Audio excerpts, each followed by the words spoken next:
ಹೆಣ್ಣು ಮಕ್ಕಳಿಗೆ ರಕ್ಷಣೆ ಇಲ್ಲ. ಮಾನ್ಯ ಪರಮೇಶ್ವರ್ ಅವರು ವಿರುದ್ಧ ಭಾಷಣ ಮುಗಿತಾರೆ. ನಾವು ಅಭಿವೃದ್ಧಿ ಮಾಡಿದ್ದೀವಿ ಅಂತ. ಏನು ಸ್ವಾಮಿ ನೀವು ಅಭಿವೃದ್ಧಿ ಮಾಡಿರೋದು? ಕೊಲೆಗಳಲ್ಲಿ ಅಭಿವೃದ್ಧಿ ಆಗಿದೆ, ಠಾಣೆಗಳು ಹೆಚ್ಚಾಗ್ತಾ ಇರೋದು ಅಭಿವೃದ್ಧಿ ಆಗಿದೆ, ಕ್ರೈಮ್ ಹೆಚ್ಚಾಗ್ತಾ ಇರೋದು ಅಭಿವೃದ್ಧಿ ಆಗಿದೆ, ಮಾದಕ ವಸ್ತುಗಳು ಹೆಚ್ಚಾಗ್ತಾ ಇರೋದು ಅಭಿವೃದ್ಧಿ ಆಗಿದೆ. ಇದೇನಾ ನಿಮ್ಮ ಅಭಿವೃದ್ಧಿ? ಪ್ರಶ್ನೆ ಮಾಡಬೇಕಾಗಿದೆ ನಿಮ್ಮನ್ನ.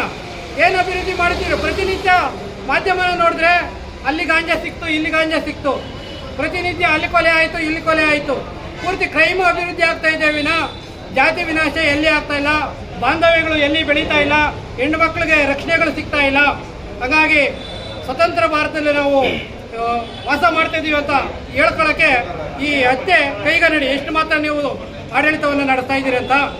ಈ ಕೂಡಲೇ ಅಲ್ಲಿನ ಕುಟುಂಬಗಳಿಗೆ ರಕ್ಷಣೆ ಕೊಡಬೇಕು ಮತ್ತು ಆ ಹುಡುಗನಿಗೆ 70 ಲಕ್ಷ ರೂಪಾಯಿಗಳ ಪರಿಹಾರವನ್ನು ಕೊಡಬೇಕು, 10 ಎಕರೆ ಭೂಮಿ ಕೊಡಬೇಕು ಮತ್ತು ಒಂದು ಸರ್ಕಾರಿ ಹುದ್ದೆಯನ್ನು ಕೊಡಬೇಕು.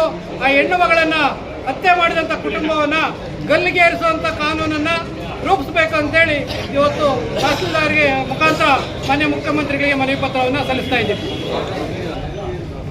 ಮನವಿ ಪತ್ರವನ್ನು ಮುಖ್ಯಮಂತ್ರಿಗಳಿಗೆ ತಹಸೀಲ್ದಾರ್ ಮುಖಾಂತರ ಸೂಕ್ತ ವ್ಯವಸ್ಥೆಯನ್ನು ಮಾಡಿದ್ದೀವಿ.